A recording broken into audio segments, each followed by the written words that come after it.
Sama Ibu Ratna Wuli Borobudur, pemilik Eco Village Silima Lombu di Pulau Samosir, Kecamatan Onandrunggu. Saya mau tanya dengan Ibu Ratna, ide apa, sejak kapan berjalannya Eco Tourism Eco Village ini? Mungkin berikut dengan hal-hal lain yang akhirnya timbul di benak ibu ini bersama suaminya Mr. Thomas, sehingga sampai sekarang ini cukup terkenal. Mungkin Ibu Ratna bisa jelaskan supaya kita bisa mengerti.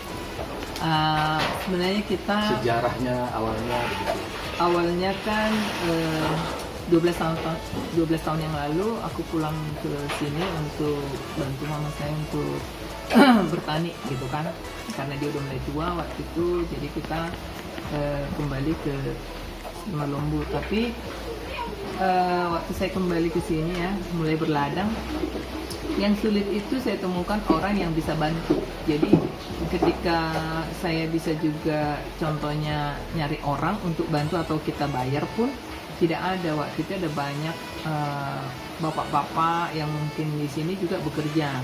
Mereka ada bekerja. Jadi anak-anak muda tidak ada, semua pergi ke kota untuk bekerja. Jadi agak sulit. Nah, waktu itu saya coba membuat di internet itu namanya WOOF, Worldwide Opportunity Organic Farm. Jadi mereka bisa sukarelawan dari seluruh penjuru dunia bisa datang. Jadi mereka yang membabat, yang menyangkol apa, semua orang bule. Kira-kira itu dulu pertama ya. Nah, lama-lama mereka bilang begini. Itu hampir 7 tahun ya. Terus datanglah mereka bilang, ini Ratna, bisa nggak ya kami datang tidak untuk membantu tapi ingin menikmati.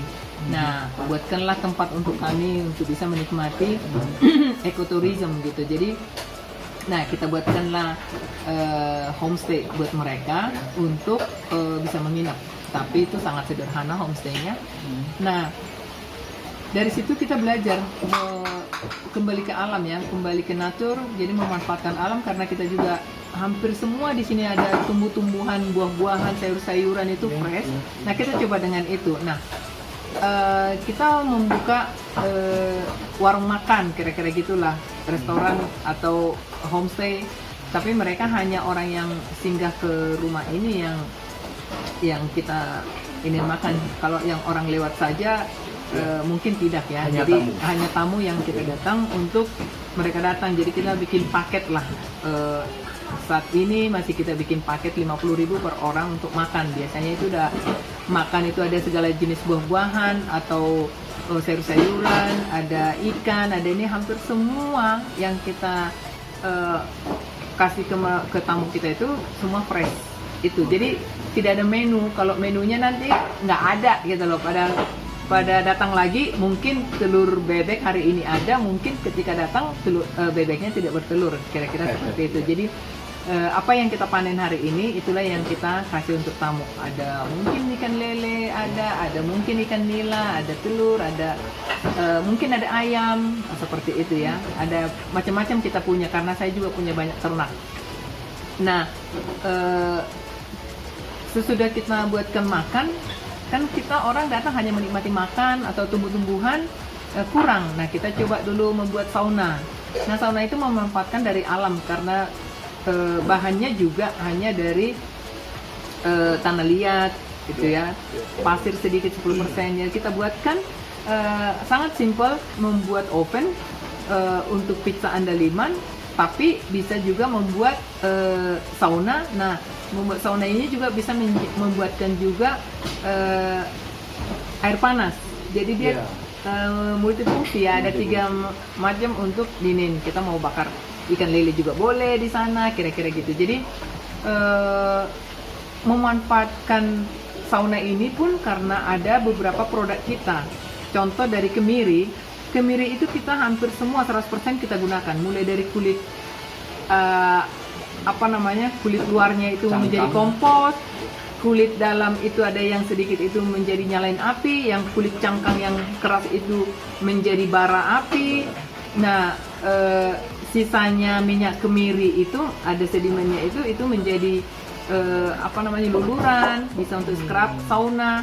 Nah, memanfaatkan itu sebenarnya, dan kita membuat itu hasil dari kebun, kita manfaatkan, bisa kita gunakan. Dan minyak kemiri untuk rambut, untuk ini karena dia fresh, pure, tidak dimasak, jadi itu bagus banget untuk kulit. Nah, yang lain kita masih ada pohon mangga di sini ada banyak. Jadi kita buat beberapa produk dari mangga. Ada wine mangga, ada cuka mangga, ada selai mangga, ada sambal mangga. Nah, yang lebih tenar memang saat ini masih wine mangga. Jadi orang kalau itu atau yang lain ingin tahu tentang wine mangga, ada beberapa taste untuk itu, silahkan datang ke tempat kita. Ini mungkin contohnya kita, ini ada wine mangga yang kita buat seperti ini untuk tester. Siapa yang mau cobain, ada macam-macam tester of wine, jadi bisa cobain gitu. Nah, di samping itu kita juga ada banyak tumbuhan seperti kenikir. Kenikir itu 10 kali lipat lebih tinggi vitamin C-nya dibandingkan buah. Kalau buah itu kan ada vitamin C-nya itu yang tertinggi mungkin di jambu biji ya. Nah, ini 10 kali lipat dari jambu biji. Vitamin C-nya, dan itu tumbuh di mana-mana seperti rumput di sini ya. Itu kita ambil aja makan. Nah, itu jadi ada juga orang Batak bilang inggu. Inggu itu juga ada tumbuh di mana-mana, itu bisa kita makan, lalap. Nah, di sini ada banyak tumbuh-tumbuhan yang bisa kita ambil langsung dan langsung ke meja lalap, tidak perlu diapa-apain, hanya dipotong-potong aja bisa langsung, bahkan tidak perlu dicuci karena di situ alami sekali, di sini tidak ada chemical, bisa kita ambil langsung dimakan. Kira-kira hampir seperti itu. Untuk satu lagi yang paling kita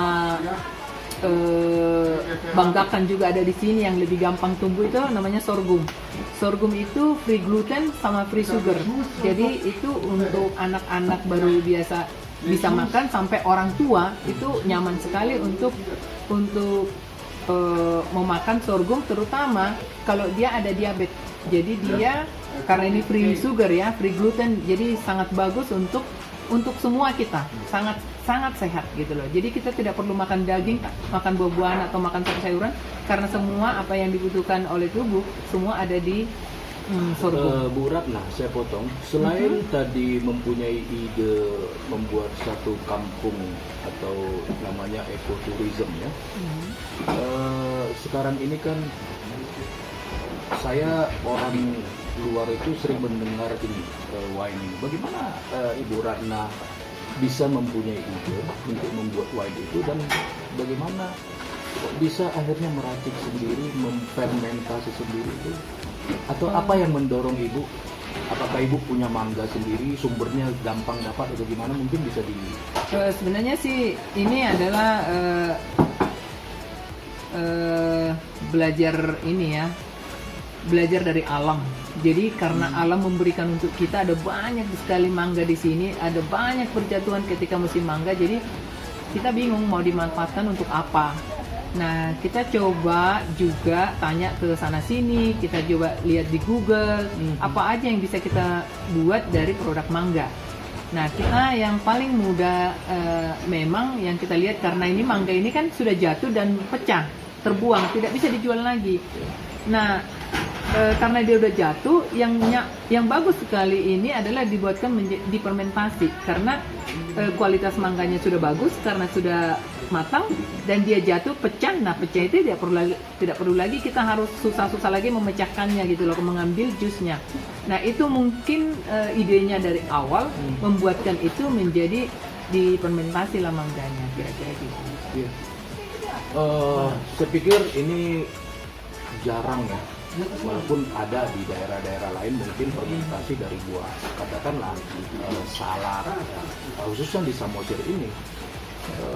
Ibu Ratna mungkin satu-satunya pencetus untuk membuat fermentasi dari buah mangga yang memang bisa dikatakan tidak terasa pahit ya? Tidak terasa pahit. Nah, di situ ini kelebihan mangga ini. Jadi sangat manis dan juga bisa dimakan dengan kulitnya.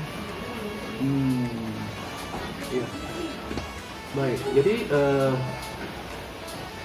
sudah ada beberapa produk seperti ini, tapi saya lihat akhirnya perlahan-lahan mungkin berkembang. Jadi misalnya ada juga produk yang ibu buat sendiri, Cinnamon roll, roti ya sih, roti cinnamon roll, pizza andaliman. pizza andaliman ya kan.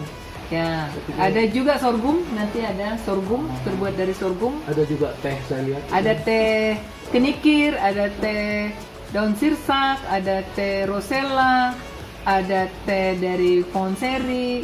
Nah, kita coba ada banyak sebenarnya di sekitar kita ini alam memberikan gratis, betul. dan kita manfaatkan. Hanya tinggal kita bisa untuk memanfaatkan, mengkreasikan yang ada di sekitar kita ini ya. Kira-kira seperti itu. Sebentar. Saya pikir Bu Ratna bisa apa ya, menggugah atau memotivasi juga sama orang-orang lain yang khususnya ada di Pulau Samosir ini yang memiliki lahan dan berikut pohon atau apa sumber daya alam yang ada di tanahnya masing-masing, agar bisa lebih kreatif untuk memanfaatkan sesuai dengan potensi alam yang ada di Pulau Samosir seperti itu. Sepanjang mereka tertarik untuk diedukasi, saya sangat senang mengedukasi untuk memanfaatkan hasil alam. Mereka bisa datang ke sini atau mereka istilahnya mengundang kita untuk datang kemana untuk kita mengedukasi. Tapi memang bagusnya mereka datang ke sini untuk melihat dulu seperti apa ininya di sini, paling tidak belajar. Mungkin hanya itu yang bisa untuk saat ini kubuat, karena juga di samping saya berladang, saya juga nelayan sendiri, petani sendiri. Jadi agak sedikit repot ya, karena juga saya punya banyak ternak, saya harus menggembala kerbau setiap hari juga ke ladang. Jadi ada bebek, ada ayam, ada babi, jadi agak sulit kalau memang aku harus keluar terus. Jadi saya petaninya sendiri langsung, jadi agak sedikit repot kami ke ladang karena kami nanam sorghum, nanam cabai, nanam semuanya, kemiri, mangga. Itu ini. Jadi kira-kira itu aja. Mungkin ada lagi pesan-pesan mungkin yang atau saran masukan kepada mungkin untuk masukan ya buat teman-teman semua atau dimanapun berada, mari kita memajukan ekoturism, mari kita peduli dengan lingkungan, mari kita peduli dengan jangan membuang sampah, jangan kontribusi banyak plastik di seluruh. Kalau datang ke Toba janganlah membawa makanan-makanan yang penuh dengan plastik. Kita coba untuk sedikit menstop untuk plastik ya. Itulah makanya kita membuat ekoturism di Silimalombo, supaya jangan banyak orang membawa plastik makanan-makanan. Kami menyediakan semua makanan yang ada di sini. Kita di Toba ini juga akan banyak variasi makanan dan juga banyak oleh-oleh yang bisa dibawa dengan fresh. Tapi please stop untuk menggunakan banyak plastik seperti itu ya. Jadi hanya itu mungkin pesan dari saya. Silakan datang ke Toba, enjoy alamnya dan juga hawa dengan bagus di sini. Makanan yang fresh semuanya. Kita akan support siapapun yang datang ke sini untuk enjoy mereka untuk menikmati mungkin arsik atau naniura, napi nadar atau apapun. Di sini ada banyak. Jadi jangan khawatir dengan makanan, Toba menyediakan untuk itu. Saya pikir gitu ya. Terima kasih Bu Ratna. Mungkin ya, kami juga berharap semoga sukses dan semoga orang-orang juga bisa tergugah atas idenya Ibu ini Kita untuk berharap seperti itu. ya bisa memanfaatkan apa yang ada di sekitar mereka masing-masing, yang khususnya Jangan hanya menunggu investor, kita menjadi penonton. benar. Kita harus investor untuk tanah kita sendiri dan kita merawatnya dan juga mengolahnya. Baik, saya pikir gitu dulu. Terima kasih Ibu Ratna atas waktunya.